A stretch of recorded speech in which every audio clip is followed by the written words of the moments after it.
Buckle up, sports fanatics. This is the Sports Chasers Podcast, your HQ for in-depth sports talk. Join host Kevin L. Warren and crew as they dissect the hottest stories, ignite debates, and bring you closer to the action. From locker room whispers to expert takes, we cover it all. It's game time, so strap in and grab a drink. The Sports Chasers Podcast starts right now. Hey, good evening, everybody. What's happening, everybody? It's another edition of the Sports Chasers Podcast coming to you live and direct. Excuse my voice. I'm a little bit under the weather, man, but I'm going to thug it out and make it do what it do, as they say in the business, man. Hey, thanks for everybody that's watching us tonight, hanging out with us tonight on the Thursday night, October 30th, 2025, 7 p.m. in the East out here. The eve before Halloween, man. For all those trick-or-treaters, man, y'all be careful tomorrow doing y'all thing out there, man. But before we go through the show, let's handle some business. Make sure you like, click, and subscribe to our channel. That's the Sports Chasers, as y'all can see. Make sure you hit the bells for all the notifications. And on the podcast side, those that are listening under the sound of my voice, give us that 1, 2, 3, 4, 5-star review. Love us or hate us. Let us know how we're doing. You definitely are doing that. I'm going back in the archives. Somebody responded today from a post from a year ago. Getting that. Who else? The DA. Yo, let's meet the crew. D-Dubs, what's up, man? How are you tonight, sir? What up, man? Another day, another Thursday night, Sports Chasers Podcast, man. And hey, man, if you haven't been watching the World Series, I was going to get into it, man. The World Series has been absolutely phenomenal, man. I mean, I've enjoyed it, and I know Al has he wished for 7 games, and we might get it. We might get it, but I don't know. I think it might be too much, man, for the Dodgers for the Dodgers, man. I don't know, but I did tell you got to slap them in the face, man. You got to punch them in the mouth, and Toronto has been doing that. But we'll let Al get into it and go into a little bit further, digging a little bit deeper, man. How you doing, Al? Hey, man, happy to be here, man. Happy to be here. Thanks for the invite again. Oh, nah, man. Excited about this World Series, man. It's been everything I could think of. Thought about, man. It's everything I could wish for, I should say. I want 7 games, but like you said, I don't know, man. I have no idea. You got tomorrow is it, right? I didn't think that I didn't think they would go be able to pull 2. I didn't think Blue they'd be able to pull 2 in LA. I can honestly say that. But I knew they weren't gonna be no chumps. You know what I mean? I knew they weren't playing my Reds. I knew they weren't, my Reds don't have no bats at all. You know what I mean? Philly do have bats, but they only, big boppers. They slug. You know what I mean? They don't do everything else. They don't, as far as having speed, you only got Trey Turner. They don't go station to station. They don't play small ball. Milwaukee only play small ball and don't have no slug. Have no bats. And now you facing this Toronto Blue Jays team who has it all, man. They so versatile. Oh, yes. They so versatile, man. They line up so long, and you have like when Springer went out, everybody was speculating like this is it, or assuming this is it. It is a big blow. Don't get it twisted, but even I was like, damn, not Springer, But that's one of them bats, man. Francis came in and took his spot in that game. And then last night, man, first at bat, first pitch out of here. Vlad come back after right behind him. Third, fourth pitch. Go ahead. Did you see Snell's eyes, man? Snell's eyes he looked like he was some stunned, sleep, man. Yeah, he was stunned. He got those bags on his eyes already. Bags on their eyes, man. He jumped on him early. They know what's that? The report comes out. It had to say, "Yo, fastball." He's coming with the fastball immediately. So, and it was fastball. Yeah. Fastball. And on top of that, what was that? Game 3, the 18th, that long marathon of the game, right? Oh, yes. That one, I really believe that Toronto Blue, both teams had multiple opportunities to win the game. Let's keep it real, but that's the first time I can remember in this postseason that Toronto actually blew an opportunity. Usually they capitalize if it's a man on third or it's a man on second with one or less outs. You know what I mean? Go ahead. Can I ask you a question? Did you Yes, stay sir. up to 3 o'clock? Did you? I stayed up. I stayed up. Only had 3.5 hours of sleep. Yeah. The next morning, right? I went to bed at 11 and woke back up and seen. Yeah, that's what a lot of people. Yeah. Woke up at 2:30 and I saw Dan text in that group chat. He said, "Hey man, they still playing, fellas. It's in 17." I said, "What?" Yeah, I was going back and forth. 250. All right, 250 Eastern That's time. exactly. Yeah. So and then with your adrenaline, you're not going to, you're not going to fall asleep at 2:55. You know what I mean? No. So use up to 3:15. But either way, when I was like this, that might hurt them. But the way they bounced back the next day, man. Yes. I said, oh, now the Dodgers got a problem. They have a problem. And if you actually look at the landscape of this series, man, it's that 18th inning game, and it's Yamamoto pitching that complete game. That's it, right? Mm-hmm. It took a historic performance from Ohtani in the 18th inning game and a historic performance for Yamamoto. Mm-hmm. Outside of that, the best baseball team has been the Toronto Blue Jays this whole series. Oh, let's talk about that, Al. I heard some like incredible stat where the Blue Jays, like, they are like outplaying them in every statistical category. Besides that 18 inning game, it's been all Jays. Every facet of the game, man. Outside of, like I said, that Yamamoto, that complete game. Outside of that, they don't outplay them in every facet of the game. Defensively, like that Hernandez arrow. Well, they didn't call it an arrow last night. The dive for the ball and it went by. Yeah, that's just come on, man. You can't let that happen. I understand the effort, but you can't let that happen. Not in the series. Hold on, Al. Let me get to you a second. Al scolded me a little bit on text when remember with Will Smith. I said, Al, I think that's the pass ball. Yeah, I caught him a little bit, man. I'm gonna give him. I caught in high school. I said, I'm gonna give him a little bit. I was like, nah, bro. It's the World Series, man. He got to catch the World Series. Will, you got to get that, man. You got to get that. And it was listen. It was way outside. Don't get it twisted. I'm not defending Snell, but come on, man. It's the World Series. You got to get up out the stands from that. You got to get up out. Yeah. You know what I mean? I'm with you.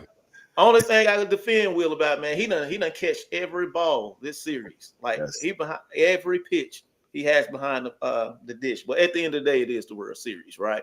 It's the World Series. Let me ask you just real quick. I started here kind of people trying to give the excuse to the Dodgers about playing the 18 innings, and I'm like, whoa. Both teams played. Right. Yeah, what are we talking about? Both teams played.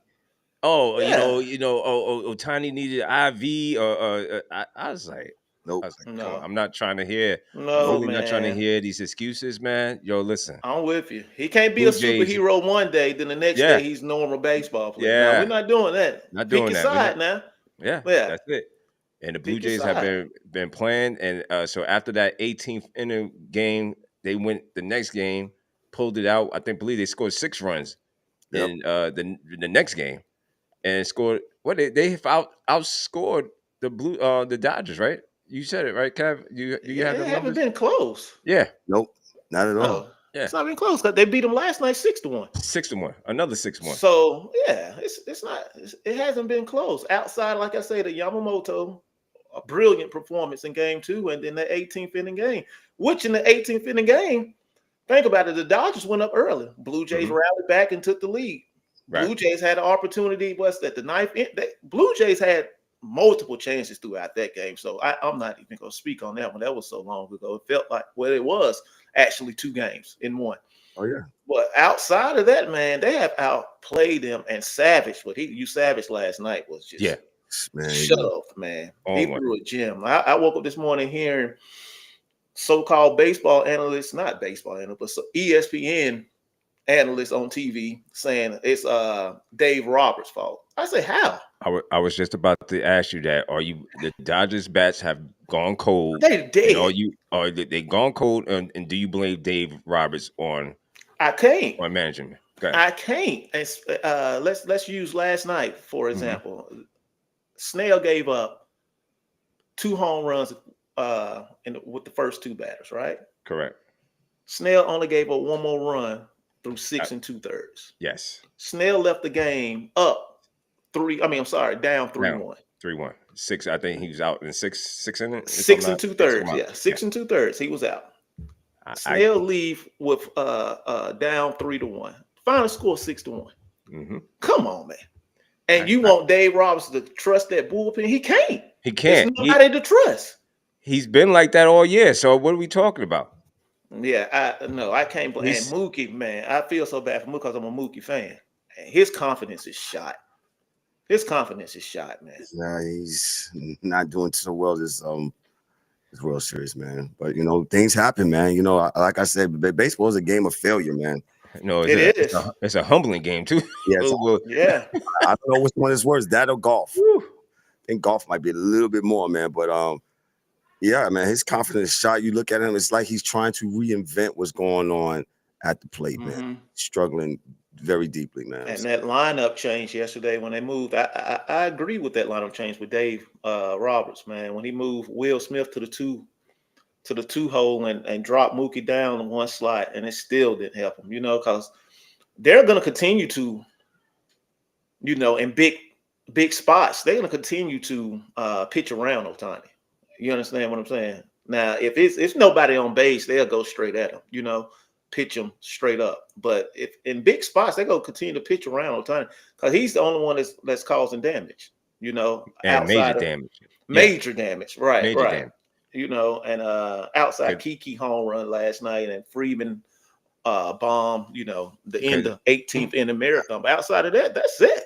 It was a point when I was like, are y'all going to walk this guy intentionally? Because this guy has been causing havoc every time you pitch to him. It's almost, it comes to a point where when a guy, he's seeing the ball so good. Like, I don't care what you throw, everything just looked like, what they say, a beach ball. Everything just looks, he's on it. So, at some point.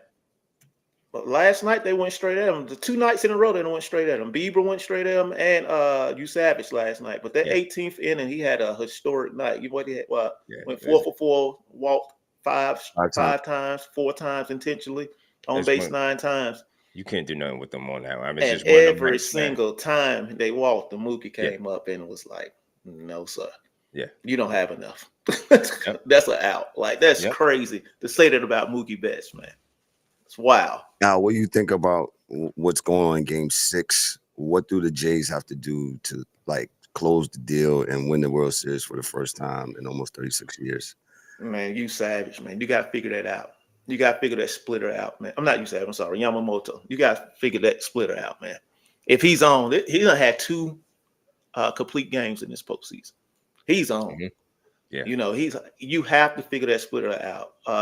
To me, I think you have to be aggressive like you were last night with Snell. You got to jump on them early, man. You jump on the Dodgers early. You put that pressure on that crowd. Get up, man. You have to. You have to. Try to put up a crooked number in that first or second inning. That's just my personal opinion. And I'll say this: Toronto's manager, what's his name? His name escapes me real quick. Scheider. I forgot his name. I can't think of it. Yeah, it's escaping me right now. You put me on the spot. Well, we'll get it too, but I just want to say I think he learned his lesson from the other game of leaving you Savage in there. And yo, if you haven't heard his story, John Snyder. If you haven't heard his story, you Savage, the pitcher for the Blue Jays, man. They said it last night, man. This dude was in what's that single A double ball. Single A, yeah. Single A ball in Jupiter, Florida.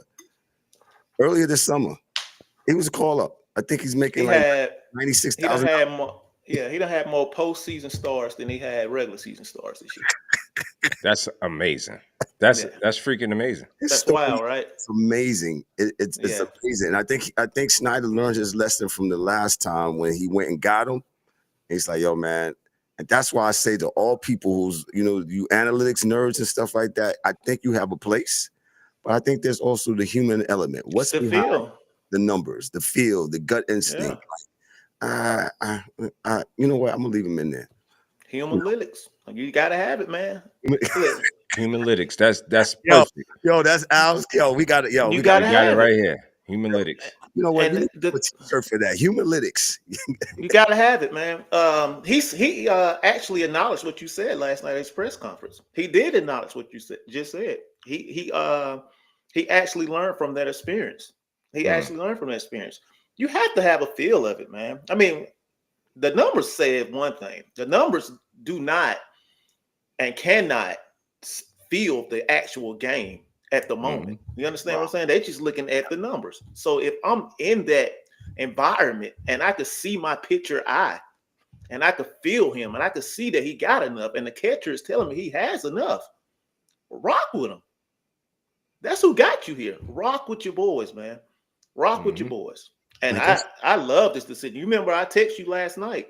Yes. And I said, if he get through this 6, I wonder if he go leave him in through the 7, which he did. Yeah. He was on. Yeah, he was definitely on it, man. And shout out, like you said, he learned his lesson. He's like, nah, I'm gonna leave my dog in. I'm not gonna go to that sheet, which I hate. I mean, I don't see it in baseball. I know I see it in football. You see that damn yeah. Hey, you go 2 for 2. Spread the field, 50% to the right, 40% to the left, center field, 25%. I don't know. Yeah, I believe he had, I think he finished the 6th inning with like 80, 87, 88 pitches, somewhere around that mark, close to 90. And I said, man, let him rock. He's shoving. Well, he struck out every Dodger batter at least once last night. Like, you have to leave him in. But to answer your question for Game 6, man, I really think they need to be aggressive and not timid and feeling like not getting tight. I don't want to say, I ain't gonna use those words, but I don't want them to fold. How about that? Gotcha. No, I mean, you know what I mean. I want them to play. Have been loose all postseason, really all year. Continue to play loose. Don't get tight. And just let it go, man. I think you see that first fastball, jump on it. Yeah. And I think they're gonna be all right. I think they're gonna close the show out tomorrow, to be honest with you. They're at home. I think, the crowd's gonna be although we say it's not gonna be the home field doesn't make it a big deal, but I think tomorrow night they get there in Toronto, man. I think those fans will be rabid tomorrow. I think, and it's gonna be rabid. If they are able to take a lead early and stay, I don't think there's going to be no chance for the Dodgers. If you had an MVP right now, who would it be? Oh, it's only Vlad, man. Yeah. I almost believe Vlad might. No, I know it's not possible, but I believe Vlad could get the MVP if they lose. That's how good Vlad be in this World Series. I know Ohtani done had the big game. It depends on Yamamoto do more also. And of course, whoever wins the series, obviously. But if Toronto wins the series, it's Vlad all day. It's Vlad all day. Yeah. It's Vlad all day.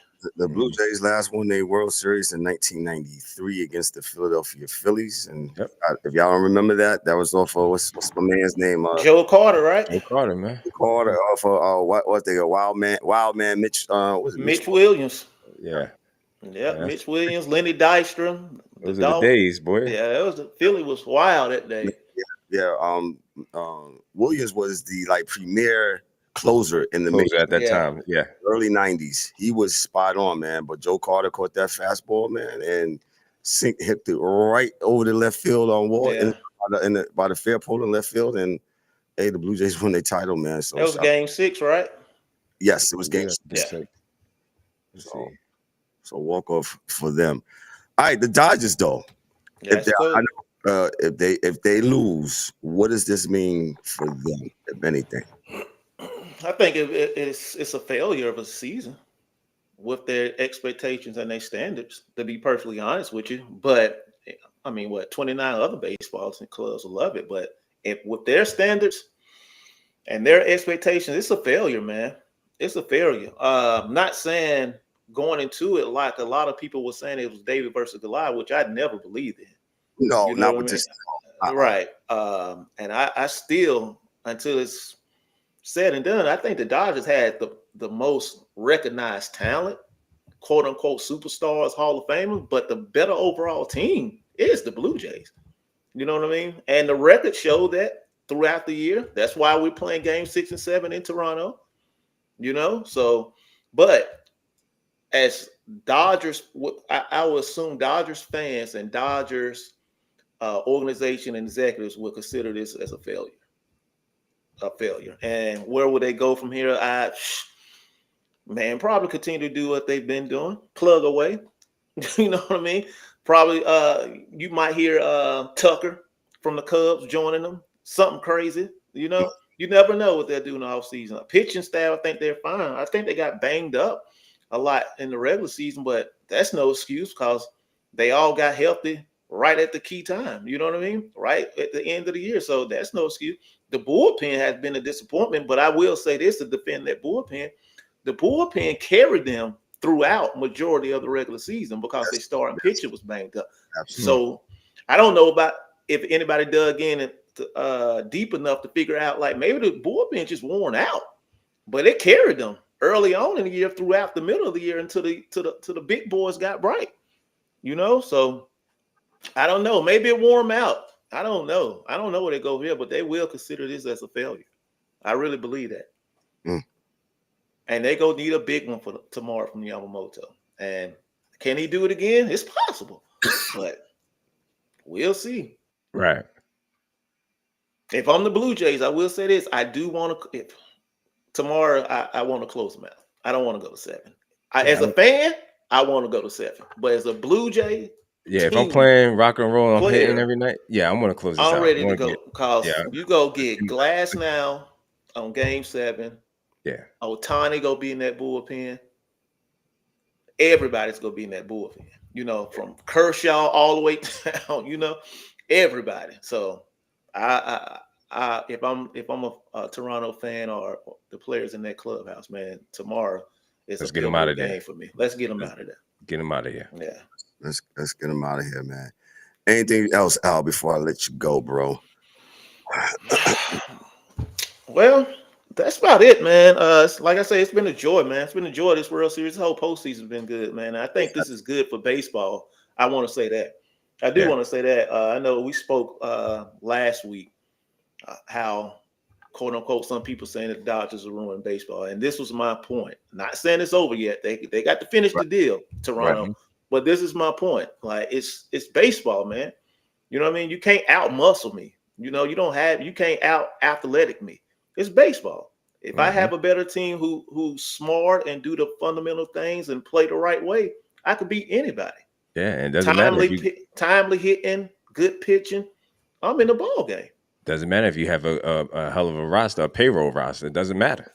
I think John Smoltz said last night. He said, "Yo, this Dodgers 5th inning last night was like their 5th inning they played with the Yankees last." Yeah. Those that remember, me and D-Dubs is Yankee fans, man. The Yankees 5th inning in Game 5, that was the demise of the Yankees, man. What the hell? How they got all the spring training things they fought.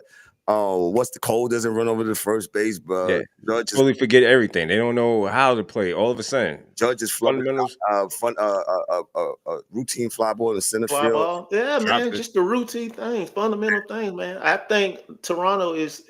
If Toronto win a series, if they don't win a series, if they even push it to 7, it shows you, man, like it's possible, and it's no excuses. Not saying they don't have a aircraft carrier like I like to call them with Vlad, with getting 500. You know what I mean? Million. Right. But at the end of the day, man, everything around them, they built perfectly around Vlad. Mm-hmm. And that's the way you construct your team if it's possible. But it's no excuses. You can't sit there and say, well, they $1 billion payroll. Who cares? Mm-hmm. It's baseball. It's baseball. And guess what? You could go cold at any time. At any time. It doesn't matter. Good pitching counts a good hitting at any moment. Mm-hmm. That's a whole fact, Al. That's a whole fact. Ladies and gentlemen, he's Mr. Alvin Clawson. Yeah.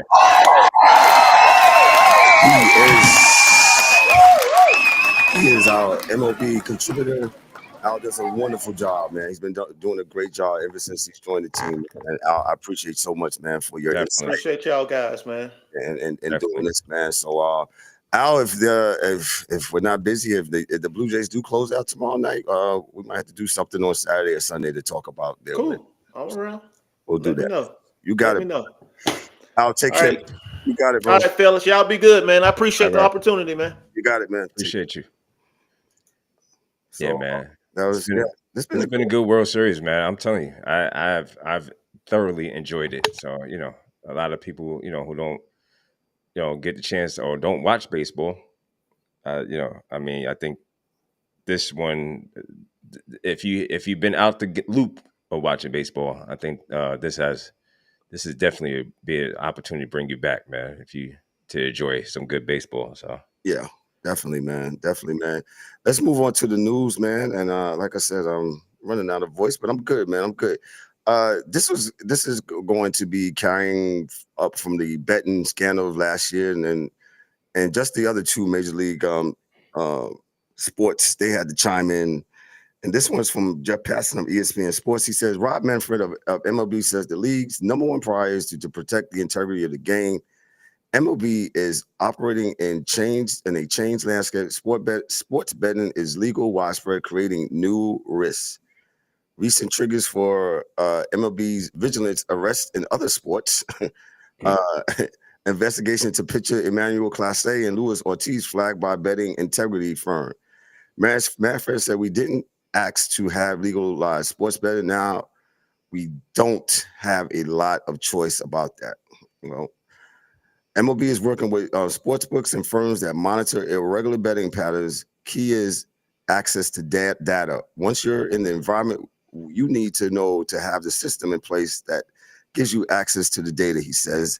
Then you conduct investigations, then you discipline. MLB has taken prior action in June 2024 when Tuculita Marciano from the Padres, he got a 1-year suspension and 4 others for betting violations. Umpire Pat Holzberg was fired in February for gambling rules violation. Manfred noted that this is one of the several issues in focus. He said the labor negotiations, postseason expansion he talked about, and he was just talking about his other things. D-Dub, I thought you said something the other day about prop betting. Who was that from? I was trying to find that article real quick.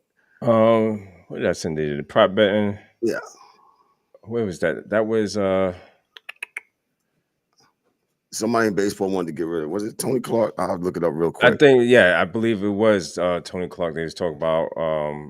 But I think no, it was somebody dealing with the NBA because they was talking about getting rid of just to eliminate prop betting altogether, proposition on bet, which I'm cool with. I mean, listen, man, these leagues have started something now that is really, really it's been really talked about on a national level here lately. I have come to find out about gambling. The kids are getting really caught up in the gambling as well as the adults, but they getting them young. So I think, in my opinion, I think they need to really get it go back to how it used to be.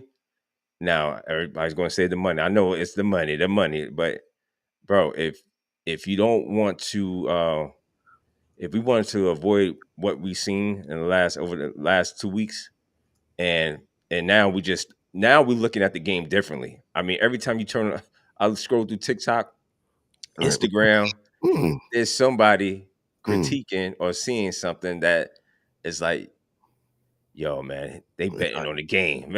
You know what I'm saying? So, right? Huh? I said, I know, right? So I mean, I think they need to just stop altogether. And I know it's going to be some pushback, but whatever. But I think gambling is not good. You ruining people.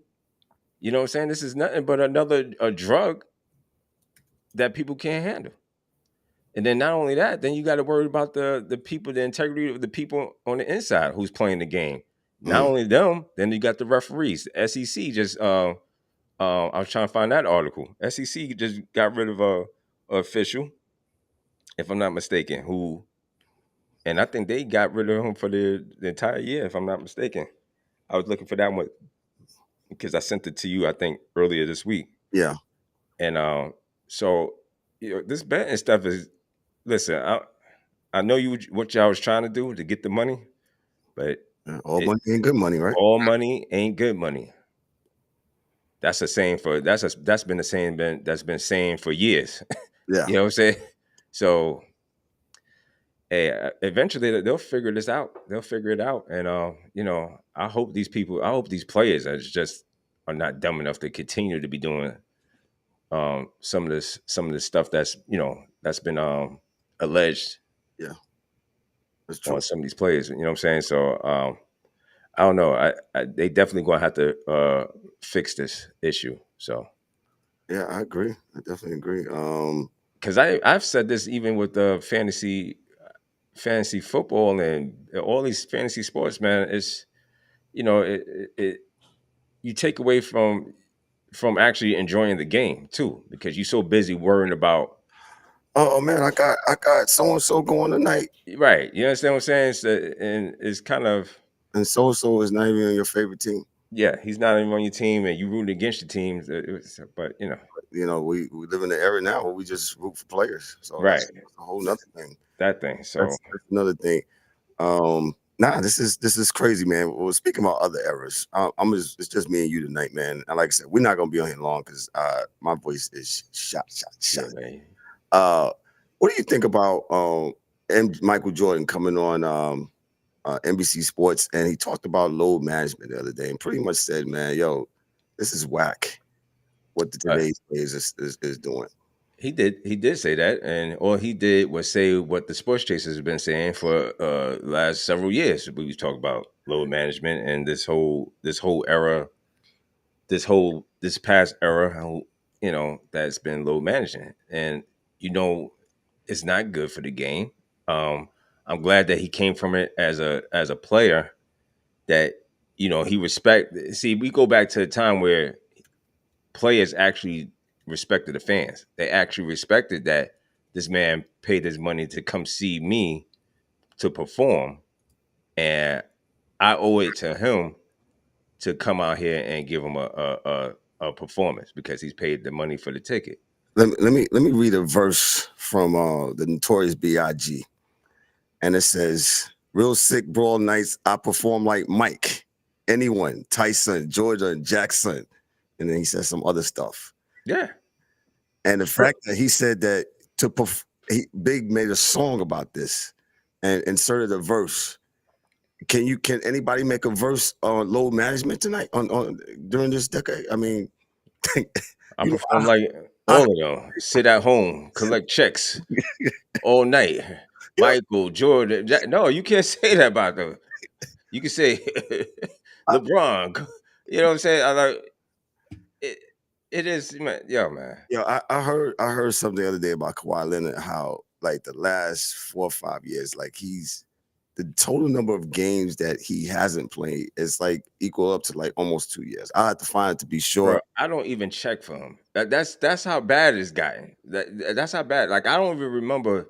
Like I don't even know. Like I know he's on the Clippers team, but like if he's been out for so long because of injury, is one thing is injury. Then it's he's back, and then is he's not playing because of X, Y, and Z. They managing his minutes, whatever, which is load management, or he's not playing today.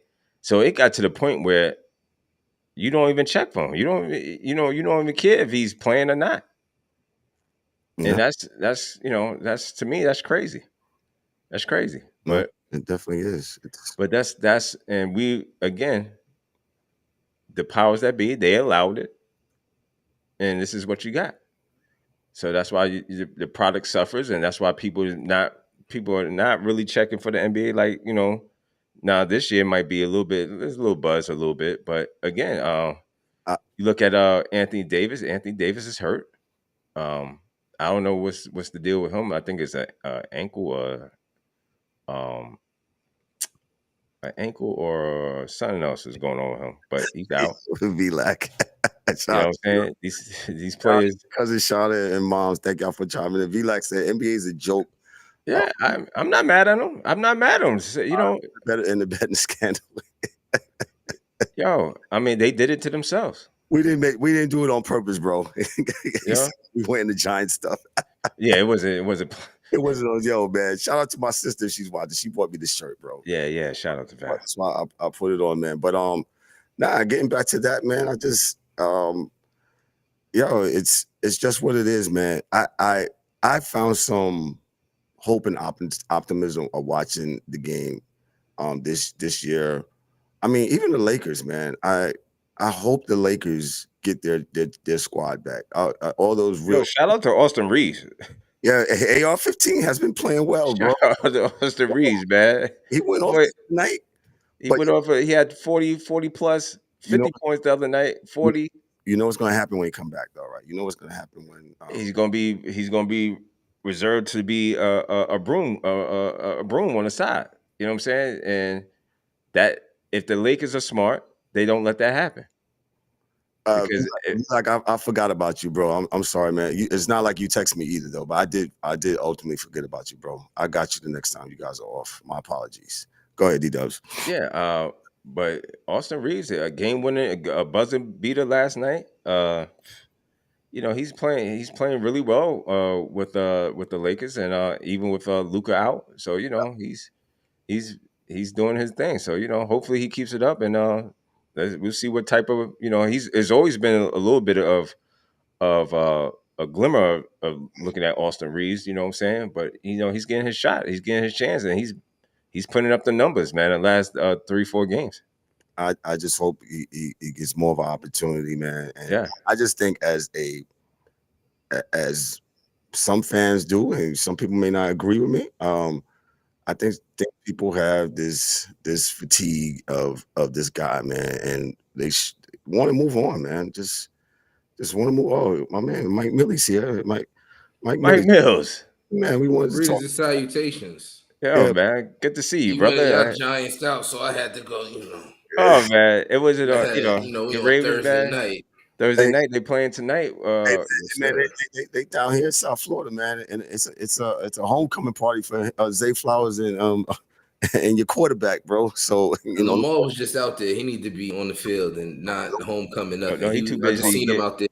Two big ass place the other week. He's too busy getting rid of tables or something. He got rid of something in the clubhouse. Whatever. Video games and all that other stuff. Yeah, good. They don't need it. He said enough is enough. Y'all guys are too comfortable. Yeah. But hold on, Cass. Set Mike Mills up for the whole gambling thing, and what has he seen in the last week or so with things. See if he sees the same thing we seeing. But it's bad. Go ahead, Mike. No, you guys set the question out. Set them up so you understand. I'm sorry, Mike. I was just reading something here from MLB. The other leagues have taken their stance on gambling, and we remain vigilant, and we will not stand the test of times. We will make sure we will work against all of these evils and the isles of gambling. And you guys got in bed with gambling, so I mean, I don't know what you want, man. So that's what we was talking about, Mike. So MLB, they had a statement. Rob Manfred came out. What's his name? What's the NFL? I was gonna say Paul Tagliabue, but no, Paul Tagliabue. Goodell. Hey, I said Paul Tagliabue. Goodell. I told you I don't feel well. Goodell. He came out with a statement of we have a zero policy on any kind of gambling violations. And if y'all remember, was it Calvin Ridley? He got suspended for a year. I think he was on the injured reserve list, and he bet on something. I don't know if it was inadvertently or whatever the case may be, but they just slashed him up and say, "Yo, man, you're going for a year for this." So I was just asking Mike, your thoughts on all of this. Why are they doing this now? I mean, we know what now, but just go ahead, give us your take, sir. I mean, of course, when one person get caught, they gotta spread the warn. They gotta send the warning out. Hey, man, see what they doing over there? We don't do this over here. But good old Manfred, your boy, that's Kevin boy. Remember when we couldn't find Manfred? We was looking for him like Carmen Sandiego. So now you got something to say. But during COVID and all that other crazy shit, you had nothing to say. Now you got everything to say about gambling. And the most famous gambler, the most famous person who got caught and punished is from your sport. So this would be time where you need to shut up and not make public statements and it need to be in-house memos over there in baseball. And football, they're the most egregious. They're not gonna come after them because of who's in power in football. But if certain people stop being in power in football, it would be over. Once the Jerry Joneses and people like that who've been around for 700 years, once they're gone, they'll definitely start to crack down on that. But that would have to be after Jerry's gone and they get some of them. I feel like once Jerry's gone and they pass on to his kids, they're going to have to clean house for real. Because I know it's a lot of stuff going on over there. Hey, Mike, let me ask you a question, and I'm going to lead up to something else. Over the past week, has your antennas gone up even more as you watch these games from all games? Like, do you sit back? Do you watch it for what it is, or do you watch and you look at plays and you be like, man, there's something up with that? Or how are you watching it now? Are you a little bit more on, how you would say it, like on point as far as looking at the game now? I've always felt like they was cheating and scamming, but now it just helps me sleep a little bit better at night to know that I'm not crazy. Because sometimes the first thing we'll do when we know we right is look in the mirror, like maybe I'm bugging. Maybe I need to give this person the benefit of the doubt. Or maybe my experience isn't somebody else's experience and I'm being too sensitive. When hell no, it's clear as day in big bright letters. I watched Evan Mobley stare at rebounds last night. I watched Giannis do the same thing playing y'all the other night. I watched Cat get boxed up by Kyle Kuzma. I watched James Harden score 20 when nobody could score on the Clippers and then stop scoring in the second half. Oh, thank you. Thank you. Okay. No. And Mike, and I bring this up, it's even to the officials. Again, now, we've seen, what's my man from the NBA, Donahue? He got caught up in the scam. And I had an article this week with Ken Williamson. He's a longtime SEC referee. He has been suspended for the remainder of the season following a controversial calls in the Georgia versus Alabama or Auburn game on October 11th in 2025. The suspension came after a review of the officiating, which reportedly validated some of the 9 complaints filed against Williamson and his crew, although the SEC does not comment on the personal matters. And this is what I'm saying. This even creeps down again. Not only the players, now you got the officiating, and this is again leads me back to, okay, so now we got an SEC long SEC official. Then we got the NFL with their officiating with, I'm going to go back to this tush push. Now, now y'all can say I'm crazy, but they took the tush push. Well, the tush push wasn't being used because it was hard for the officials to officiate the tush push. And then we had that Sunday game, the Giants versus the Eagles, where it was a clear fumble, and they said forward progress. What's your feelings about the officiating and what's going on with that? I'll say the way the Giants played that was one of the smarter ways I've seen it played, because don't tell me he didn't touch the ground, but you still, if I wouldn't have took that ball, y'all would have let it still be going. So if he would have landed on his feet, it would have been cool. But because I took the ball from him, it's not cool anymore. See, I don't like stuff like that. So the Giants played it smart. The refs was clearly, but the refs been doing this, right? The refs been, I feel like with this gambling thing, it's showing the effects of player empowerment down to the bottom. Because now the players are in on it. Because it's always been the refs fixing games. It's always been that. Okay, like, clearly with Ken Williamson, yeah. I mean, of course, back in the day, with Boston College and them, they was point shaving, right? But even in nowadays, even if the coach is paying attention, I could see who's stinking up the joint, good or bad, and I could throw his ass on the bench, and we could make it work from there, right? Mm-hmm. But now they betting on so many different unders. Did he miss that layup on purpose? Did he miss those layups so he could get them rebounds and juice his numbers? Or did he do this, that, and the third?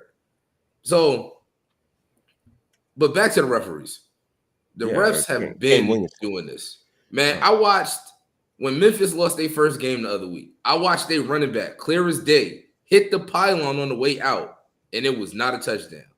When we're taught the pylon is a touchdown if you hit the pylon. Yeah. That's part of the plane, right? That's big. That's clear as day. I watched them rob Memphis straight up. Did I have money on that game? Of course. But it was crazy as hell. I'm looking at the game like, no way he touched the pylon and we're not going to overtime. You feel me? Like that's crazy. These refs been doing it.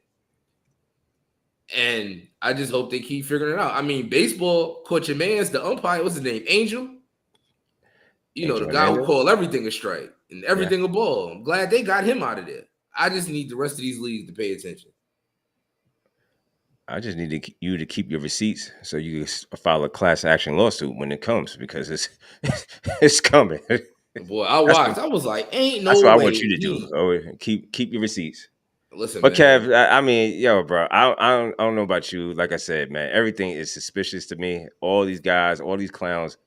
James Harden. The man scored 20 points in the first half and scores nothing. And you are the system. So the system just stops working in the second half. Oh, I bet on his assists. He averages 9. Why did he end up with 1 that night? He ended up with 1. James Harden, Mr. Triple-Double? Come on now. 1 assist? They think we stupid. They think we stupid. But it's obvious and it's clear as day. Yeah. I don't know, man. It just gets weirder and weirder by the day, man. Let me go to this other article here. Looks like the Dallas Mavericks and the Dallas Stars are arguing. They got a lawsuit against one another. And this is from Sportsnet staff.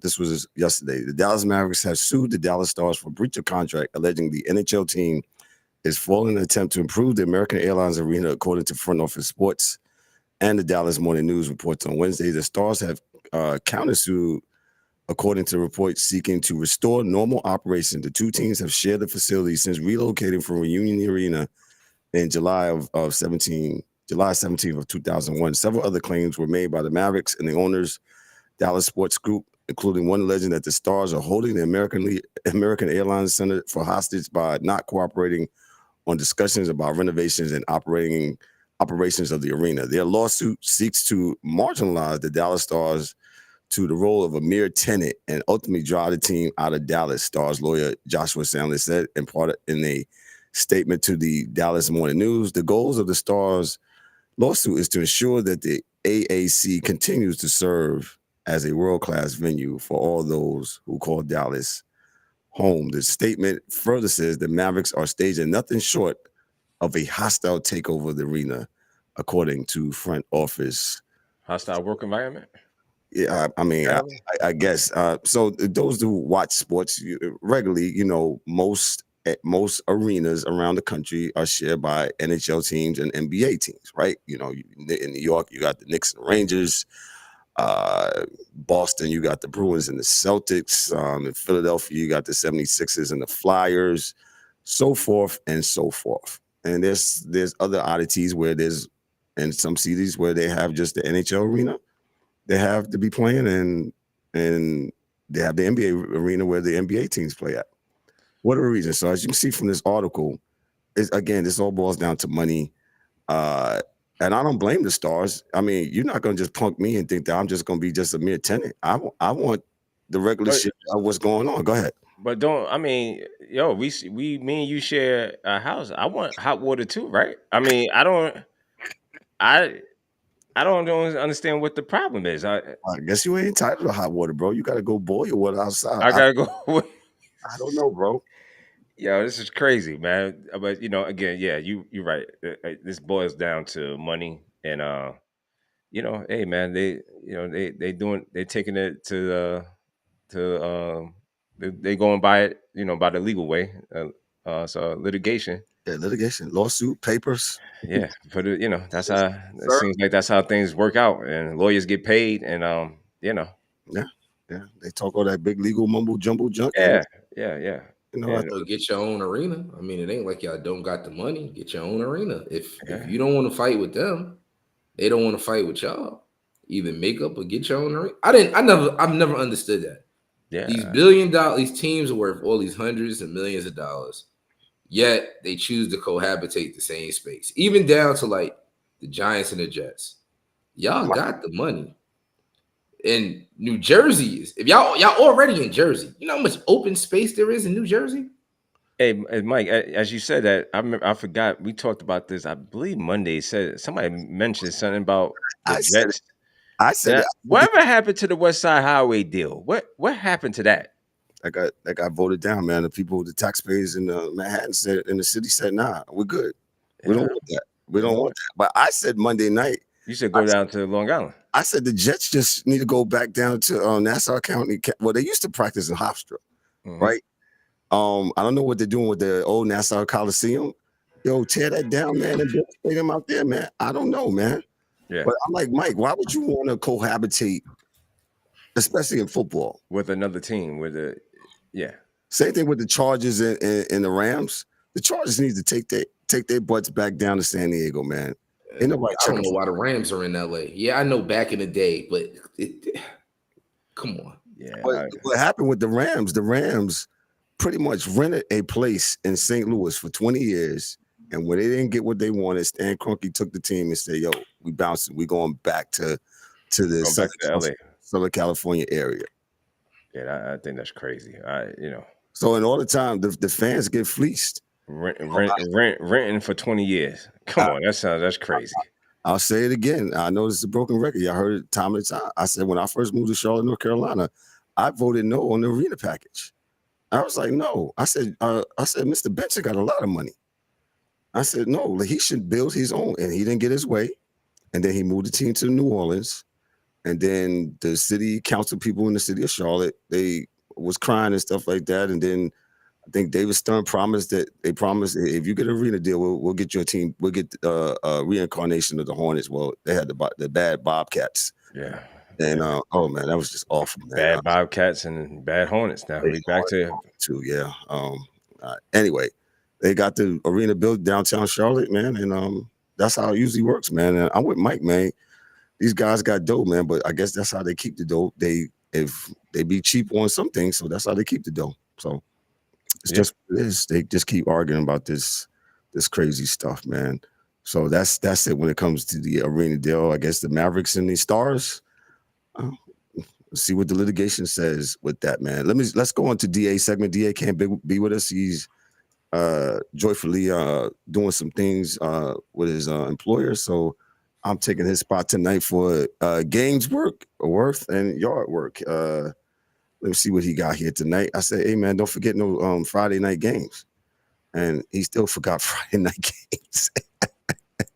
So he said Saturday. On Saturday, he said, yo, these are the games you don't want to go to Lowe's or Home Depot or do any yard work. You need to stay in the building. He said, Vandy against Texas. Good game. 12:00. That's going to be a good game, right? Maybe a test for Vanderbilt, right? He says, watch that. He says, then you got Miami, number 10 Miami versus SMU. That's another game. I think this is the first time Miami's leaving the state for the first time all year. First time, right? That's crazy. And then at 3:30, you got Georgia and Florida in the swamp. And then you got Texas Tech, number 13, against Kansas State. DA's recommending that you stay indoors and, watch that too. Then you got South Carolina versus Ole Miss, which is number 7. And then you got Oklahoma versus Tennessee. That game's at 7:30 as well. And then it says you got Cincinnati, number 17, against Utah. Utah, who mopped up Colorado the other week. Terrible. When they put a 50 spot on them. And yeah. Well, Utah, in the words of DA, is a program, and Colorado's just a team right now. So he didn't put down Ohio State, Penn State. Is that this weekend too?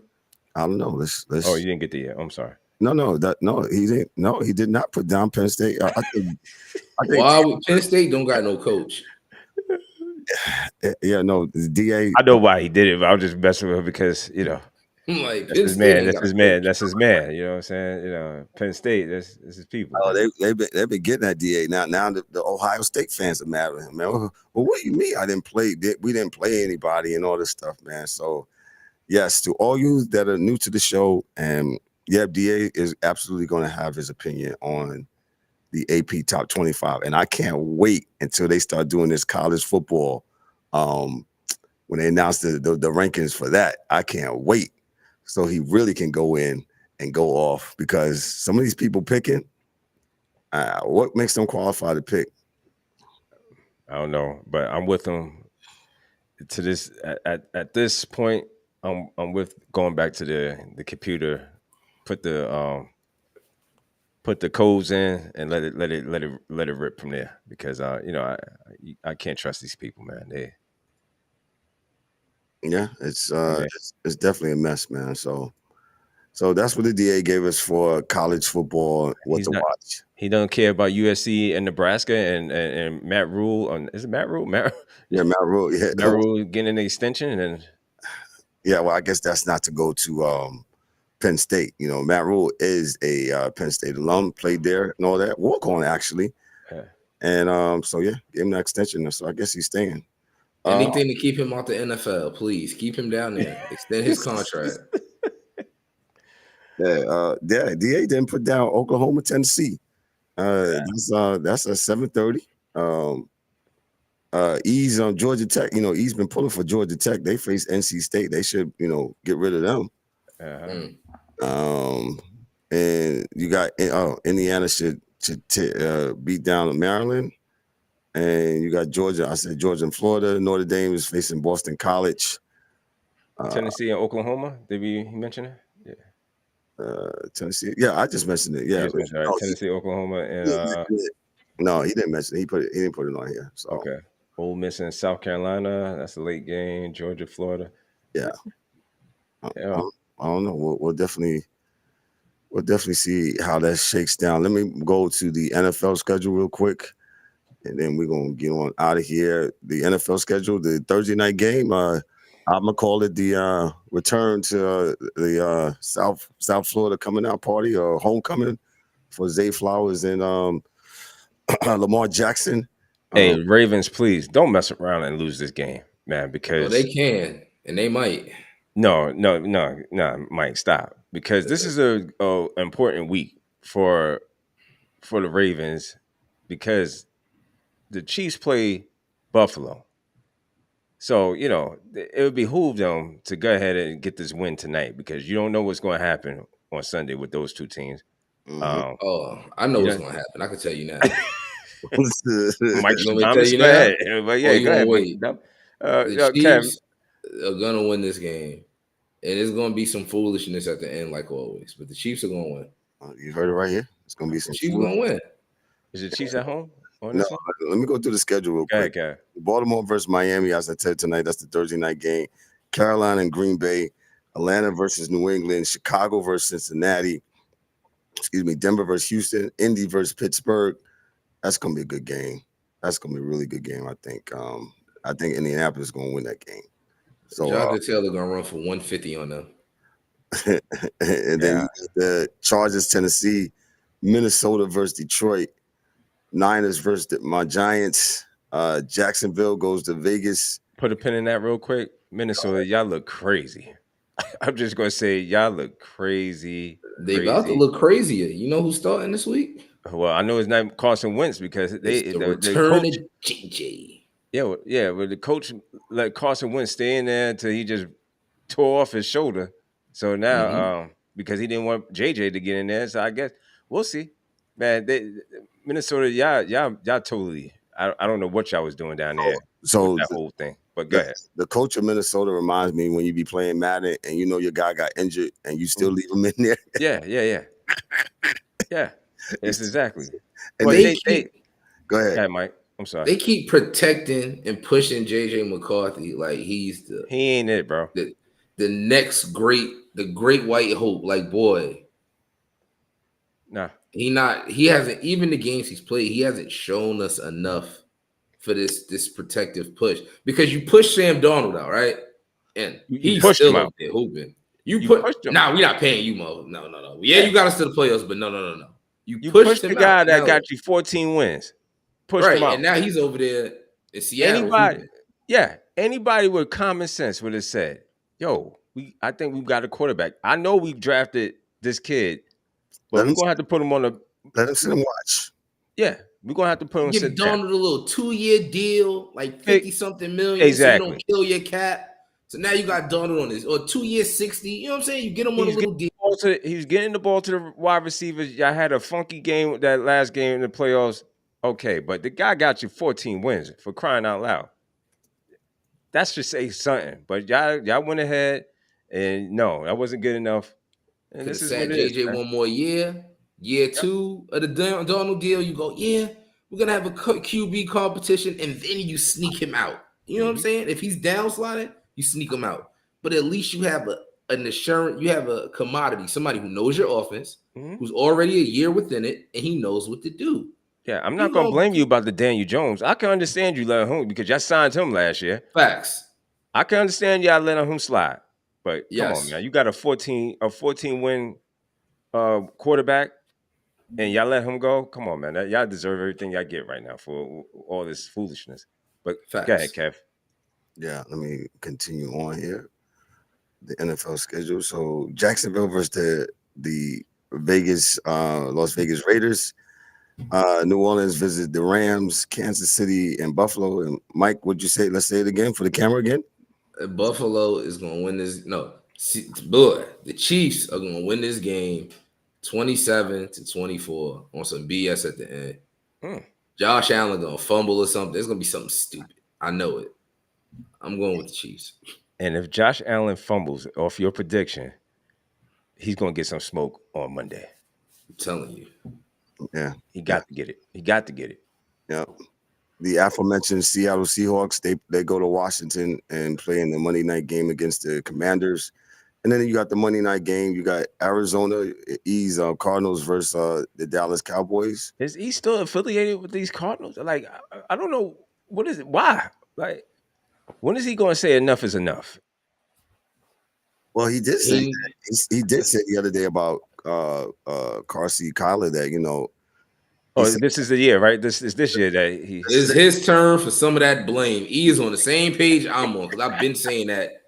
It's his turn. It's been too long, man. Listen, I get it. You don't want to blame him, but it's time. Your quarterback needs some blame. That's how they get better. You need some. Look at Justin Fields. The owner who was wrong, he was wrong for getting him the smoke. I'm not going to lie. Because if you look at that O-line, that shit is terrible. They are running through there. They're not even leaving a running back to chip. Nothing. And you wonder why he's not getting the ball out. Because if he throw an interception, you're just going to bench him. You're just going to bench him for the turnover instead of benching them O-linemen for letting him go out there and get robbed. For opening the gate. Yeah. Because that's what they're doing. They just open the gate. Oh, come on through. Yeah. Terrible. Terrible. Awful. I'm with you, Mike. And we said, I know you wasn't on the other night, but I started off the segment and said that Justin Fields shut the owner up, man. That owner talks too much, man. He talks way too much. And I'm glad he just took the high road. He played good. Maybe that ignited him. Sometimes when people talk junk about you, sometimes people really, really get fueled and fired up. I know it does it for me. I've been not here talking about. I'm just going to fly like an eagle, man. So it's just what it is. Good kudos to him, man. You know what I'm saying? I mean, even though he hasn't, to be clear, he has not played well, right? But the owner needs to shut up and just own the team and let the people who you hired do it. You know what I'm saying? I get it. Yeah. But it's the same dude that let his kids, his grandkids, you know, act like this is Madden and pick players. It's reported. We didn't say it. He did it. And it was reported. Yeah. So that's why the Jets are the Jets. And they continue to do Jet things. So the Jets are gonna jet. Yeah, the Jets are gonna jet, man. NBA, real quick. I know Ryan's not with us, man. Hey, Utah is 2-2. So far, so good, man. They're playing. Mike, why you not? You want my comment? Yes, because you gave me that rolling of the eyes. Oh, I got 2 comments. Go ahead. One is early. It's real early because the Bulls are 4-0. Bulls all 4-0. Second, all 4-0, yes. Second, when Lauri Markkanen gets out of there before the deadline, when it starts cratering, because they've been trying to pluck him out of there for a couple years now. When they finally pluck Lauri out of there because somebody needs some reinforcements, cough, Golden State, it's gonna be what we said it's gonna be. It's early, but Lauri Markkanen is hooping. Like, he's out there going crazy for them. And they point guard George. I like him. Okay, gotcha. Appreciate that, Mike. Kev, I got one. Yo, listen, man. The Knicks. I don't like what I'm seeing in these 4 games. Really? Neither does Mike Brown. Yeah, I'm not really not liking what I'm seeing, and definitely I'm not liking what I'm seeing for Karl-Anthony Towns. Now, it might be because he has a groin, I believe a groin injury or whatever the case may be. But there's something just doesn't sit right with me with him right now, and I don't know. Well, I'm gonna give it a couple more games, but I don't know. Mike might know. I mean, he's just not. If you say the offer of a trade with him packaged him in, I'm okay with it. But it's still early. I like that he's using the bench.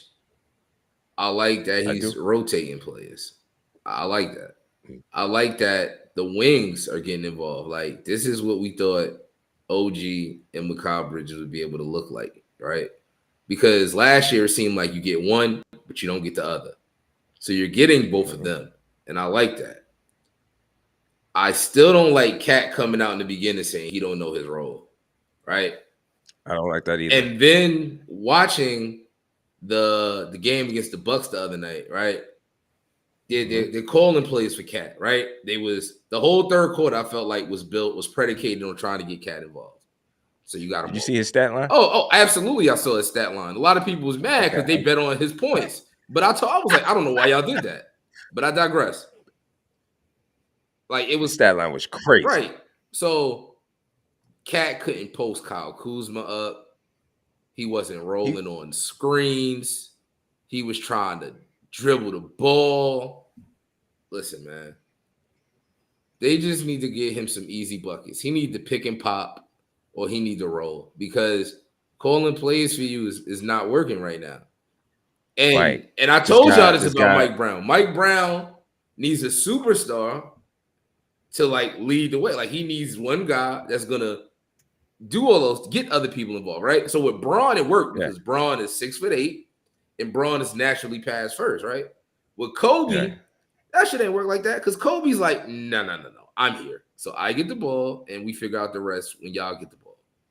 So as much as I love Brunson is not a playmaker first point guard. And that's what you had Josh Hart in that starting lineup for. Correct. Josh Hart can rebound, he could defend, but Josh Hart also reset and then gave it to Jalen like, yo, take us home, right? Right. So I get what he's trying to do with the bigs, but Mitchell Robinson ain't here. So run with what you know, especially because Josh Hart is back healthy. I don't like Josh Hart off the bench. I feel like that's not working. I feel like he's proved more than that role. Yeah, and like I said, it could be what I'm seeing is because it could be that it's still early, and but Cat, stop this shooting all these threes and get your ass down low and get an easy basket. I'm just not understanding you shooting up, and I mean he's shooting deep, and now he's going to hit every now and again, but for the most part, if it's not going down, go to the basket. Facts. Repost. Put your hand That's up. It. Roll, spin off the defender so you can get it lob. Do something. It's annoying. It's just really annoying to see this big guy and he's shooting and it's not going, and it's like, yo, dude, you'll get more points if you just stay down low and get to the basket. But so far so good, Kev. These NBA has been decent, but go ahead. I was going to ask Mike, trying to preserve what I got. What you think about AR-15 the other night, dog? I enjoyed it. I mean, that's what he's supposed to do if Luka and Braun not there, and especially because they paid all this. They paid him to be their third option. So you doing what the third option guy's supposed to do. Can't nobody say you gambling because you out there doing what you're supposed to do. Yo, man, he's like he's in the gym with a substitute teacher, bro. He's doing whatever he wants to do, and that's what he's supposed to do. I'm not mad. I enjoy like earlier I said, I enjoy what I'm seeing from him. Hopefully, it'll continue. But we'll see how they play this. When they get back, he's not going to be able to do this. He'll probably go back to his normal. But how DeAndre Ayton is playing, they need that when they come back. He averaging like 16, 17 without them there. Yeah. So when they come back, I need that 16, 17 because that's easy for you. Yeah. You got Luka lobbing you the ball, and Braun going to drop it off because that's what Braun do. Braun is going to drive. If he going to see you right there on his left, he going to drop it, dunk. You got two of the best playmakers in the league right there. And then Reaves is not a bad third playmaker either because he does pass the ball. He get his buck, but he passed the ball.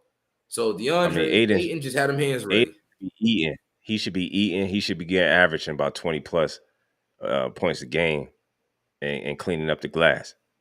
He should. Not to say but we know him. So just give us 16 and like 8 boards and we'll call it even. We'll call it a wash. Look, you should give me 20 and 12. But you should give me 20. Give me 16 and 8 and all is forgiven. We'll act like we'll get them other 2 points somewhere. I feel like 8 is low. He should be double. He should be. But it's him. We got to know who you're dealing with. I feel like that's our biggest problem in sports and society. People see these expectations and they want to remold them. You know what this guy is. Look how long it's been. Yeah. Nah, man. Listen, just had him hands. But you might be right, man. 16 and 8. All right, we'll take that. We could take that. That's a wash. I could get them other 4 points somewhere else. I'll roll a pick and roll for Rui. He like to cut, and you know what I'm saying. We'll figure out them other points, man. We got the NBA insider. Hey Ryan, how you doing, brother? We just talking about. What up, fellas? Hey, we talking about your boy, man, DeAndre Ayton. Oh, no hands Ayton. Huh? You said what? No hands Ayton. Edward Senior hands. Oh, no hands Ayton. He can't catch the ball, man. He's always fumbling the ball. He's super talented, though. Super talented. What we were saying, I said my expectation is high. I'm like, this guy should be giving us a double. Mike said, nah, you should. He need 16 and 8 from him, and you should be happy with that. But let me tell you, man, he hasn't been the same since that whole ordeal with him and what's the coach name? Monty Williams. Yeah, Monty Williams. With him and Monty Williams. So remember, Phoenix had that great run in the playoffs and got to the finals, right? Mm-hmm. He was like one of the main reasons why they balled out so much and got to the finals. Obviously, Devin Booker, CP3, all contributed, but he was a major piece for what they did to get to the finals. And then Phoenix kind of had. People have kind of had the blueprint on Giannis, right? So, with Miami, you form that wall, don't let them go downhill. Now, easier said than done, but the coaching that Monty did in the finals with Ayton, putting Ayton on an island alone with Giannis was just super unfair to me, in my opinion. Like, you saw the blueprint where Milwaukee kind of struggles. You got to form that wall on him and maybe they were saying, hey, we're going to let Giannis go off, let him get his, and then we'll stop everybody else. Maybe that was the thinking, but that whole ordeal is like Monty threw him under the bus. I'm not saying the whole franchise did, but there was beef there, and he's never been the same, man. But he's super talented, man. He's not your typical, pick and roll, rim running lob threat. He's a skilled big man. He's a skilled big man. So you have to use him the right way as well. So yeah, I don't know what you guys were saying about him, but yeah, he's kind of struggling a little bit out the shoot. I've been saying he's been looking good without being the second option to Austin Reaves with everybody else out.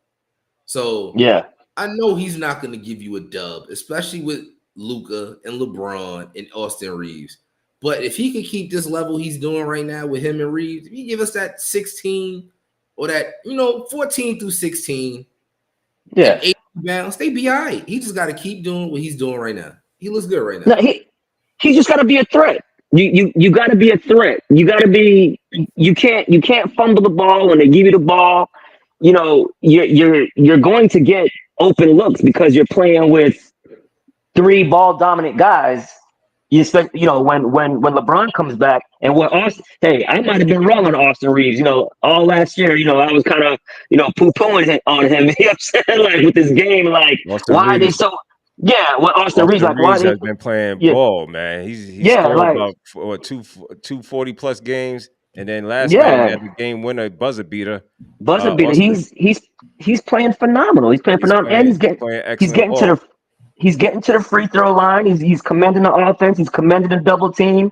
He's making clutch shots. So, yeah, all Ayton has to do is just listen. It's gonna be game to game with him. You don't know when he's not gonna know when he's gonna get a lot of touches. Right. But you just have to be available, have to be ready, and you have to be a threat out there. You know what I mean? Right. You have to be a threat. If you're not like a threat in the pick and roll game where you don't even have to get the ball, but just be a threat. And now open it up for everybody. You know, be a rim protector. He's not the best shot blocker, but he has height. He can defend the rim. Yeah, make people change their shots. But he's a skilled. Absolutely, he's a skilled big man. He can flat out score the ball. But he's a big man, so you have to give him touches. Now, if you want him to play defense and protect the paint and rebound, you got to give him some touches. Yeah. Too, you know what I'm saying, on the offensive end. You just can't, he's not a Mitchell Robinson for your Knicks, where that's all Mitch wants to do and basically all Mitch can do. You're not dumping it down to Mitch and say, Mitch, get me a basket. You can back to the basket, right? Get the moves and get to the right. Ayton has a great mid-range jump shot. Hits his free throws. A little jump hook here and there. So he's very skillful offensively. So you have to use him correctly. Yeah. You have to use him correctly. Ryan, real quick, let me even though it's a small sample size of games, right? About 4 or 5 games. 4 or 5 games so far, right? As of right now, I just gave my opinion about the Knicks, right? And I don't like what I'm seeing with Karl-Anthony Towns. He might be because of injury. I'm not trying to overreact because it's still early, 4 games. I'm really not liking what I'm seeing with him. So I'm going, again, small sample size. Well, yeah. What do you think? What's your opinion about some of these games that you've seen so far? I know we've seen your Rockets here. They're 2-2 as well. Couple games that what is your overall in the small sample size of 4 games? The small sample size. Well, let me answer your Nick take with Karl-Anthony Towns. I think what's happening is last year they played at a slow pace. People might think, Karl-Anthony Towns, he can get up and down the court. He doesn't want to play fast. Karl-Anthony Towns doesn't want to play fast like that. So the pace is sped up. He's not getting his regular touches, so he might be a little frustrated with that. I remember when he came out and said, "I don't know what my role is in the offense." So I don't know. Was he alluding to the fast pace? It seems as if this fast pace has really helped, like Mikal Bridges, to play up tempo. And Cat is still doing those silly fouls. He's still doing it. He had 5 the other night, and I'm like, what are we doing? Why? He's still doing. His body language does not look good out there.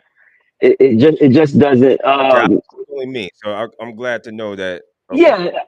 So, something's definitely off with him. So maybe it's the scheme.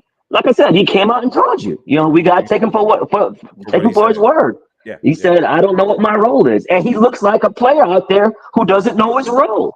He's so talented that no matter what his role is, if he gets the ball, he's gonna do something with it because he's that talented. So, I mean, 2-game sample. I believe you guys lost to Milwaukee and what's the other team you guys lost? Miami. Milwaukee and Miami. Yeah. Now, if we're talking about Miami, what we're seeing the first 4 games, now Miami should be 4-0. I think they're 3-1. They're 3-1, and yes, you're correct. They should be 4-0. They should be 4-0 because they blew that game to Orlando, and Orlando should be 0-4. Yeah. And so I love what I'm seeing from Miami. Now you're talking about somebody changing their philosophy or way of playing from last year. Miami was another slow paced team. Now they're the fastest paced team and the highest scoring team so far in the NBA. And that's without their best scorer. With Tyler Hero out. He's not even playing. So he's on the bench. They're picking up the tempo. I love what I'm seeing from Jaime Jaquez. Yeah, they got some young guys on that team. I was like, who is this guy? Like they came off the bench, and I'm like, what is going on? Right, his rookie year, he had a phenomenal rookie year. Jaime Jaquez had a phenomenal rookie year, and then last year he hurt his hamstring, and he was just never the same. Because those hamstrings is tricky, man. It could be debilitating to you for the duration of the season. So I love what Miami's doing. Sixers. Listen, Sixers look good too. I mean, what Edgecombe and Edgecombe is doing as a rookie, and it's impressive. Like I knew he was far along defensively.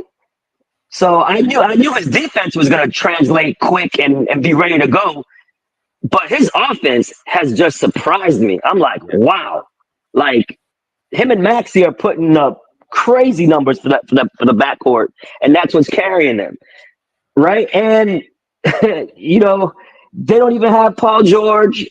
We don't know when he's coming back.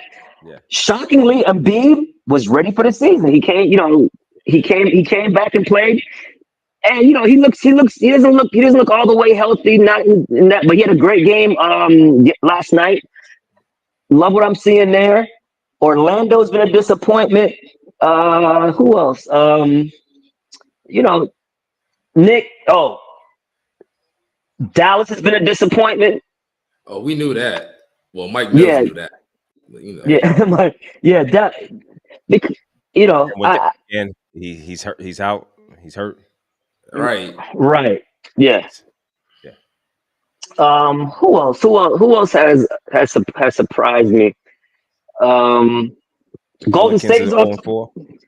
Yeah, I mean, I had no faith in the Pelicans. Okay. Yeah, I mean, I don't know, man. Like Warriors been looking bad.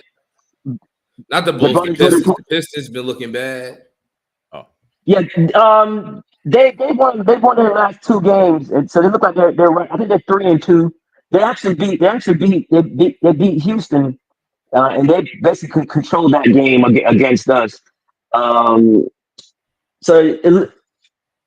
They're scoring. Their whole thing with Detroit is just their shooting. So if Duncan Robinson can elevate their shooting, then that's going to bode well for them. And plus, they're missing Malik Beasley, who was awesome last year. Malik Beasley and Tim Hardaway Jr. They're not on the team, and that was basically their outside shooting. So we'll see if Duncan Robinson can help them with that. Asor Thompson looks like he's taking another leap. He's playing well. Cade's been up and down. He's had some okay games, and he's had some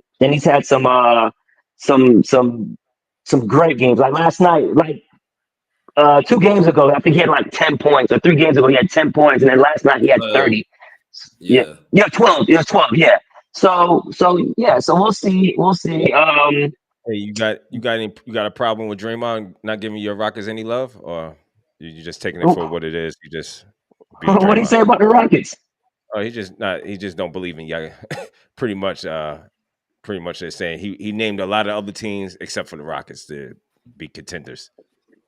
Oh, that just stems from the playoffs from last year. I mean, we took them to Game 7 with a young squad and took them to Game 7. So I don't understand why he wouldn't think that. I think that's him being a hater. That's all. Yeah, it just stems from the playoff series, right? So yeah, so he doesn't think the Rockets are a contender. Yeah, he doesn't think that. Yeah, I don't think Golden State's a contender either. I really don't. Like I said, I don't know how long. Like I said, it's a sample size. Team, that's all. I'm not jumping out the window. It's a sample size. You guys exactly. Look good 4 or 5 games. We'll see. Exactly. Chicago looks good, and Chicago doesn't even have Kobe White.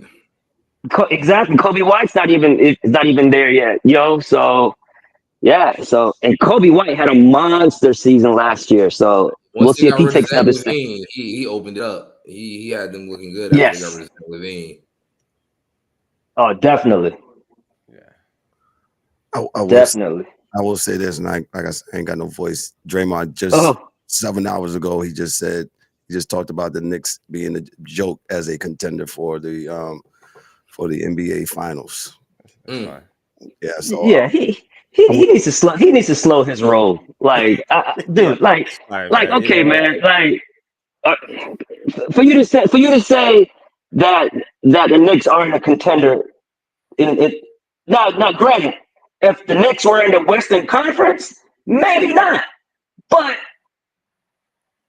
if you're in the East with all the injuries that's happened, how can you not say the Knicks are not a contender? Because if you get to the championship, you're contending for it. So if they can get out of the East, and based off of what we've seen from last year, a team that went to the Eastern Conference Finals, right? I don't think you even made it to the Eastern or the Western Conference Finals, sir. Yeah, I mean they got knocked out in the second round against Minnesota when Curry got hurt with the hamstring. But that's my point. I don't know how long or how far this old lineup is going to take them. It's going to last. Correct. That's what I'm saying. Right. So, now, I do like what Steve Kerr is doing now. He's giving Kuminga more minutes. Pozinski's getting more minutes. Moody. So it looks like they're leaning on the young guys to carry a heavier load, which is good, especially in the regular season. But yeah, I mean, come on, man. To say Houston and the Knicks are not contenders is laughable. Come on, he's not 100% wrong, man. Come on, man. Not contenders, bro. Like glaring holes on both them teams. The Rockets are gonna have to get a point guard. As much as they're gonna try to put this bandage on it, they're gonna have to get one. I see it already. No, there's no reason they should have lost them games they lost. And having that point guard fixes that. Well, right, but that's my point. The 2 games they lost, they should have beat OKC. Right. And the only reason why they lost to OKC was because Durant missed the free throw, and then he fouled SGA with 2 seconds up on the shot clock with the Rockets up 1. So to me, you're a contender when you have that lineup with Kevin Durant. Like, yeah, would it be nice if Fred VanVleet was still there to run point and take the pressure off the kids? Yeah, but maybe the kids need that, So, I mean, I'm pretty sure he said that Golden State was a contender, right? And there's glaring holes with them too. Their age being number 1.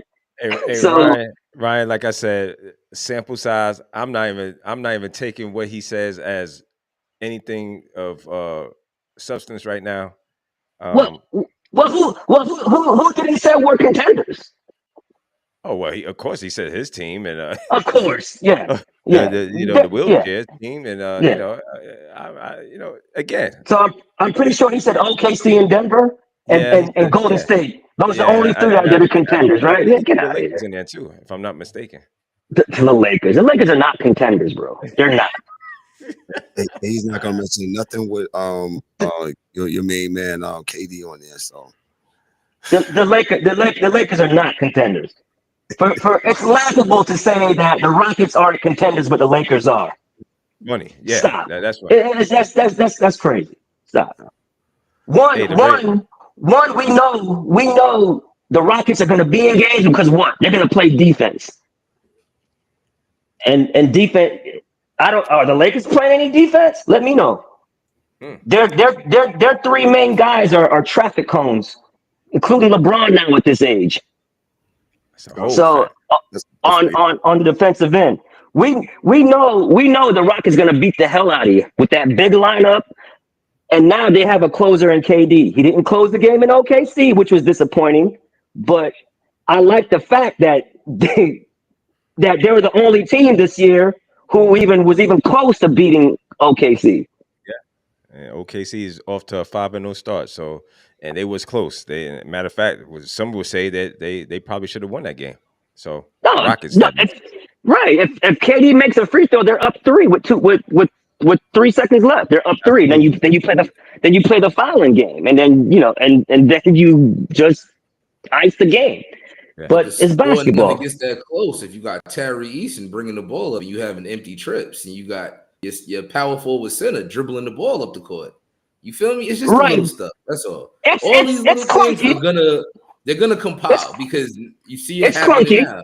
Yeah, I agree. It looks clunky. They're bringing the ball up by committee. It's very clunky. I definitely understand your point. I'm not gonna fight you on that. That's a great point. It even looks clunky with Amen Thompson bringing the ball up or Reed Shepherd bringing the ball up. It does.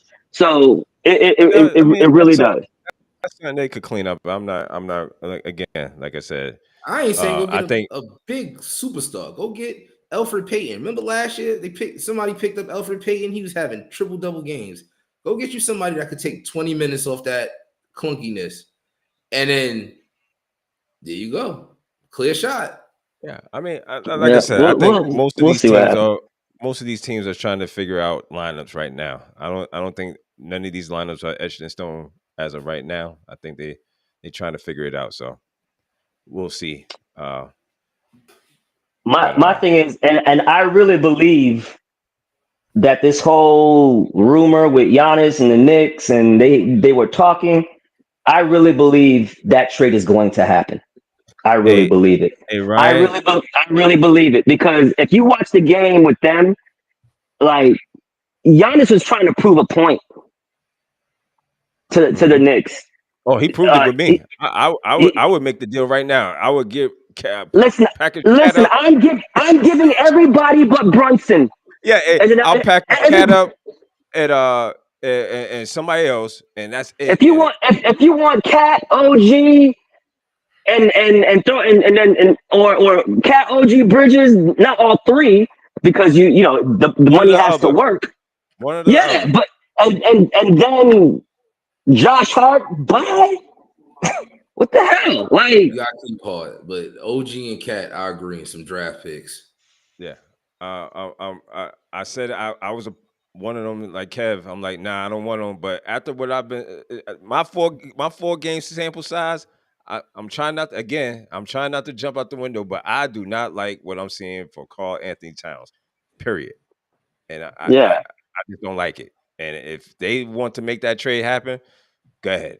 I'm good with it. Go ahead, make it. Because even if you gave up Cat and Bridges, I mean, you're getting Giannis. Like it.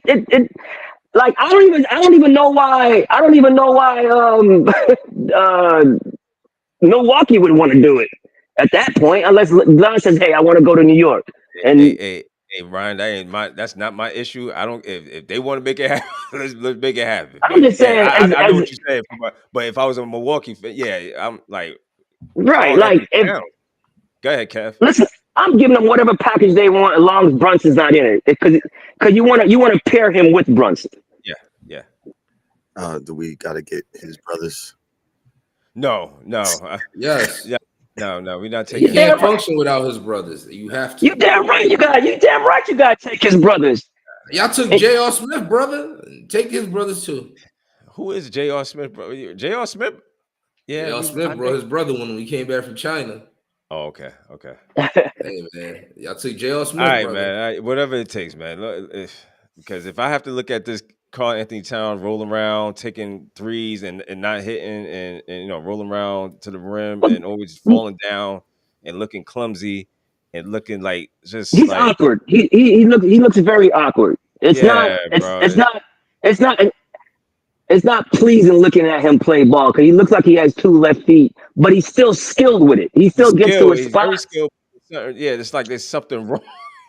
It's like there's something wrong with you, dude. But yeah, he can shoot. He has a great touch. I mean, the threes will start falling, but that's his game. Shooting threes is his game. So if you want him to not shoot threes, then you might as well get rid of him because he's going to shoot threes. He's not the guy that I like my bigs. I don't like my bigs out there doing that unless Well, then you have to get another big because that's his strength. Shooting threes is a strength of his. Like I'd rather have him shooting threes than even Brunson. If Brunson shoots a three, I'm like, wow, I did my job because he's so good in the paint and in the mid range. If I can have Brunson shooting a three, I'm like, whoa, you let me off the hook because he's gonna kill you. He's gonna get to the free throw line. He's going to score, or he's going to hit the mid range. If he shoots a three, I'm like, cool. I'll live with him shooting threes. But yeah, I can understand what you're saying. Yeah. But you can't want Cat on your team and not let him play to his strengths. And his strength is shooting the three. Now, can he post a little bit? Yeah, he can post a little bit. He's good at it. Maybe that's why I need you to get down there and post up a little bit. He's super versatile. But again, remember, he's a big man. You got to get him the ball. And he has to go down there and demand the ball as well. Not saying that, but that's the evolution of Brunson is now making his teammates better. We know Brunson in the ISO game is fantastic. In the clutch, he's fantastic. But in those first 3.5 quarters, get your teammates involved and then close the show. I'm with you. I'm not mad at you. But you have to give Cat the ball in his spots. If you want him to be effective, if you're saying I don't want Karl-Anthony Towns shooting three, you might as well get rid of him. Yeah, gotcha.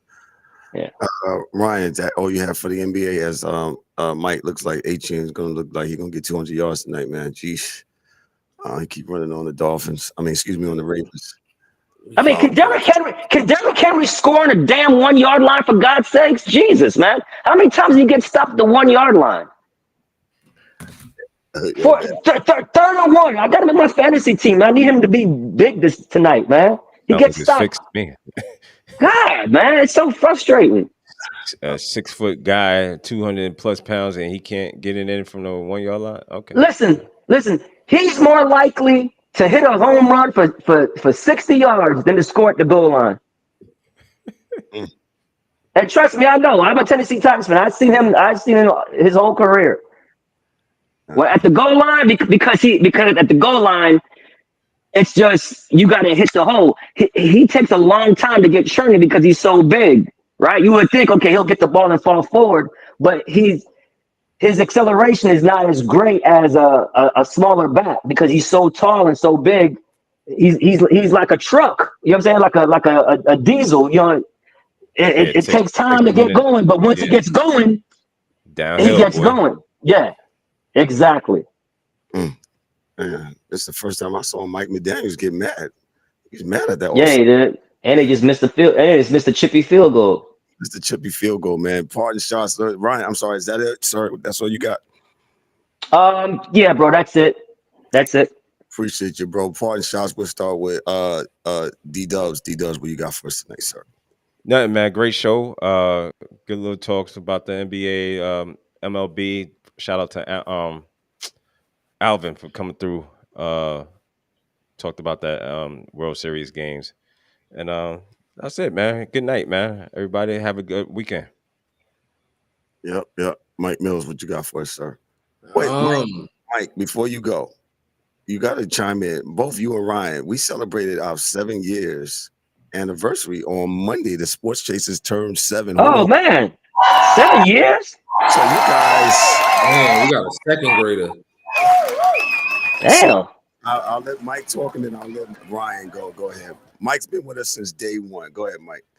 Damn, 7 years. We got a whole second grader. Golly.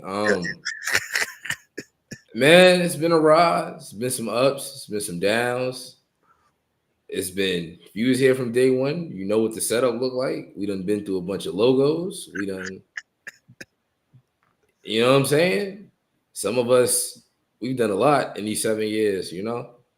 So I just want to thank everybody that's been along from the ride. I want to thank everybody who joined along the way. You know, like shout out to Ryan, shout out to Dan, you know, because they was contributors. They're full-fledged members now, you know, they got jackets and all. So I just want to say, you know, thank you for everybody that keeps supporting us, and please keep supporting us so we can keep doing this and we can do so much more, you know. Yes, I believe there's a lot more to do, man. And Ryan, man, I just asked Ryan. I knew Ryan. Yeah. And he loves sports and all that. And I just came in one day. He was like, "Yo, Ryan, you want to come on and talk some sports and stuff?" He said, "Yeah." Ryan didn't hesitate, man. And he's been but remember, my only thing was, if I'm coming on, I'm talking WNBA. And you know what? That was my only thing I want to do is, if I'm coming to talk NBA, I'm talking WNBA too. So we was just at a point, man. We was sick of the NBA and all that stuff, and I said, "Yeah, Ryan, have at it." And Ryan has, I guess, turned us around and brought us back into the sport.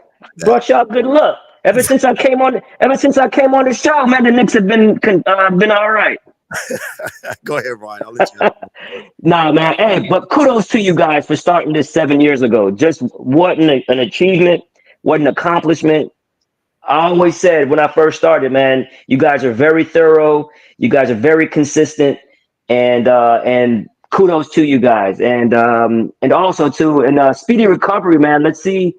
Trae Young got rolled up on with his knee, so hopefully it's not anything, you know, too serious, because that would be a big blow for Atlanta, who was one of my favorites coming into the Eastern Conference, of making one of the top 4 seeds in the Eastern Conference. So hopefully it's not too serious with that knee injury. And also too, he could be a trade candidate as well too. So hopefully that. But not too much, man. But again, man, kudos to you guys for starting this 7 years ago. Much respect. No doubt, man. Listen, we're gonna go. Listen, shout out to Dan and Eric and Dorian. They could not be there tonight. Their guys are working, man. Shout out to that, man. Remember the Monday Night Blitz. We'll be back at 7:00, man. So listen, we're gonna get out of here. On behalf of myself, I'm Kevin O. Warren, your host and moderator, for Daryl D. Dubs Warren, for Mike Mills, for Ryan DeSouza, and the rest of the crew. Yo, this is the Sports Chasers podcast. Y'all be good, be great, be blessed. Enjoy your sports weekend. We'll talk to y'all soon. Peace. That's a wrap for today's episode of the Sports Chasers podcast. Don't forget to subscribe on YouTube and your favorite podcast platforms, and connect with us on all social media channels for exclusive content and updates. We'd also love for you to join the conversation, share your thoughts, and become part of the Sports Chasers community. And remember to tune in next time for some more real sports talk. Until then, stay frosty.